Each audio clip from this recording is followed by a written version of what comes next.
I'm going to relay something interesting that is happening to me presently, and it all has to do with cognitive dissonance, magazine springs, and how they come together to create what is an interesting experience of cognitive dissonance without emotion.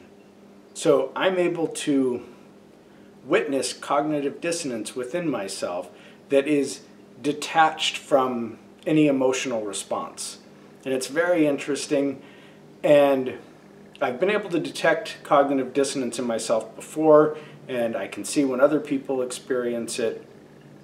And so I know what it feels like, but this is an interesting experience to really delve into the cognitive dissonance itself, separate from the emotional side of it.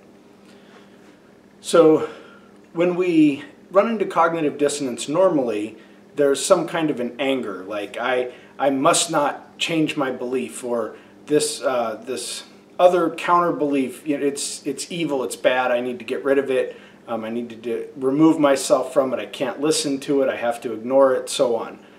But in this particular case, I did what I've mentioned before, is I was going and seeking information. And seeking information, of course, lowers some of those barriers that you have for your attachment to whatever the thing is, the information is, the outcome may be. So I had that going for me. But what this was about was, it was a conversation my dad and I were having about whether or not you could leave a magazine loaded, or I think specifically we were actually talking about the recoil spring on a pistol. But we'll stick with magazines because that is where I got most of my information.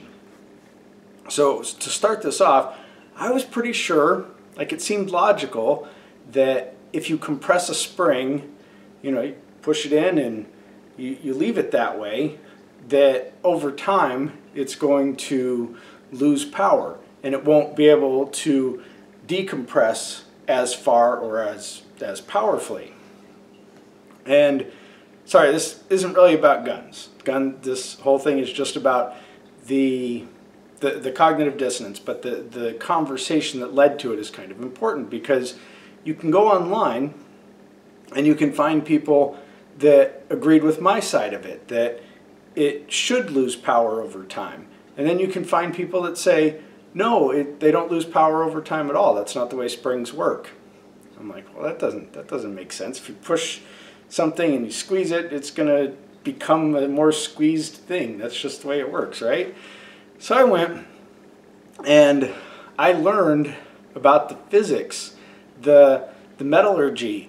I learned about deformation and creep and cycling of springs and all of this stuff that goes into it. And everything said that there shouldn't be a loss of power. But I had this belief going into it. I had this belief that I was having a hard time getting away from, that there would be a loss of power. And somehow that just stuck with me. And so finally, I was convinced by something entirely outside of that, outside of the science, outside of anything having to do with gun magazines or anything like that. And somebody brought up that in a car's engine, the valves have springs. And you can leave a car sitting for years, and if you pour some more oil in it and start it up, it's going to work perfectly, despite those springs having been compressed for years. And so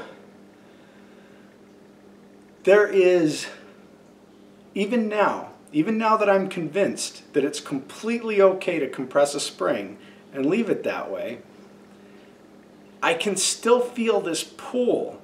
Like there's a part of my brain that just, it doesn't agree with the other part. And it's kind of hard to explain, but the word dissonance is actually perfect, because it's like these two frequencies that are meeting and not meshing up. So I can tell you all day about the science and about the logic and the reason of why you can compress these springs and they'll be fine. But even while I do that, there's still a part in my mind that says, no, it's going to lose power. It's not safe to do that. It's not appropriate to do that. And I don't know how to fix it. I suppose time will fix it. So I'm not here to give you a fix for it. I'm here to encourage you to notice when you have cognitive dissonance.